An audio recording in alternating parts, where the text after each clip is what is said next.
l'épidémie n'est pas encore finie. Il ne faut pas proclamer victoire. Euh, En tant que chercheur, je serai encore toujours prudent, mais il est clair que la catastrophe qui avait été prédite euh, n'a pas eu lieu en Afrique. Et il y a plusieurs facteurs dans ça. D'abord, euh, c'était raisonnable de penser au pire en Afrique. Et je pense que ça aussi, ça a beaucoup aidé aussi. Le fait de penser au pire, parce que on s'est posé des questions. Si vous voyez comment les Chinois, en si peu de temps, ont créé des hôpitaux avec des lits où, malgré les moyens qu'ils disposent, malgré la volonté, malgré la rigueur, malgré toutes les mesures qu'ils ont eu à prendre, alors il y a eu beaucoup de défaillances dans le système et ils ont fait face à beaucoup de défis qu'on s'est posé des questions et nous qui n'avons pas les moyens. Et pire, quand c'est arrivé aussi en Europe, vous avez vu que malgré les moyens, malgré un système de santé bien organisé, que ce soit là-bas aux États-Unis, donc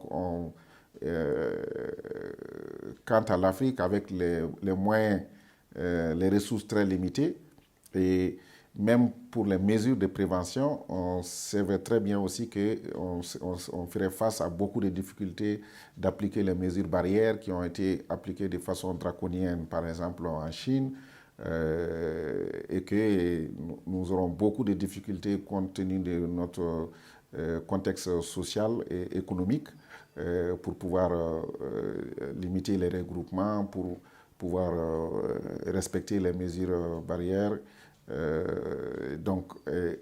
Et les systèmes de santé pour dépister, agir rapidement.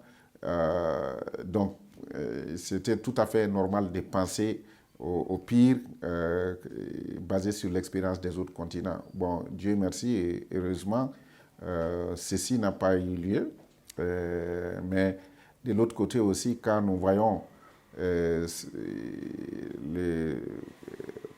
l'effet grave de cette épidémie chez les personnes âgées dans ces pays, alors ceci nous a beaucoup sauvés aussi parce que quand vous voyez cette maladie a causé beaucoup plus de dégâts, donc la mortalité, la gravité était plus élevée chez les personnes âgées. Et quand on sait aussi que dans ces pays, vous avez la majorité de la population, c'est des personnes âgées. Et c'est pour ça aussi que vous avez vu, il y a eu beaucoup plus de dégâts. Et quand on voit chez nous, où vous avez plus de 45% de la population qui ont moins de 20 ans. Et donc, vous pouvez comprendre aussi que dans ces cas, si c'est une maladie qui touche beaucoup plus les populations les plus âgées, que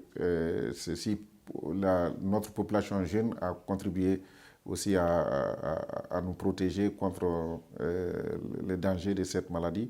Et aussi, les personnes qui ont des conditions de vulnérabilité comme le diabète, comme l'hypertension, les maladies cardiovasculaires, nous avons aussi constaté que si comparé à ces pays, nous avons la proportion de la population qui sont affectés par ces maladies sont relativement faibles comparées à ces pays.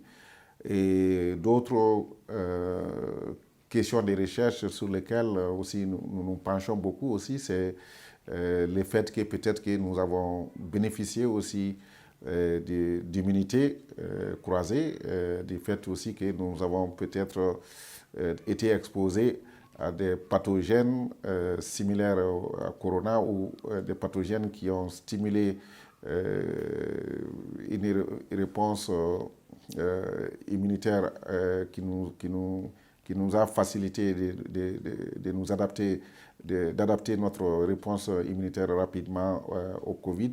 Donc, il y a toutes ces questions qui sont en cause. Évidemment, le climat aussi a été évoqué, mais vous avez vu que si tel est le cas, nous avons constaté au Mali le plus grand nombre de décès où le plus grand nombre de cas a eu lieu pendant la saison la plus chaude. Et à partir du mois d'août, au mois de juillet, en fin juillet, on a commencé à avoir une diminution du nombre de cas. Et d'aucuns ont parlé de la faiblesse du nombre de cas dépistés ou de cas testés. Mais nous avons aussi quand même constaté que quand l'épidémie était pratiquement à son pic, que le nombre de décès qui étaient rapportés est confirmé, que dans nos structures de santé, on voit moins de cas graves, on voit en tout cas ce qu'on a vécu pendant les mois de mai, juin, qu'il y a une grande différence actuellement et même que les cas, la plupart des cas que nous voyons présentement sont des cas asymptomatiques.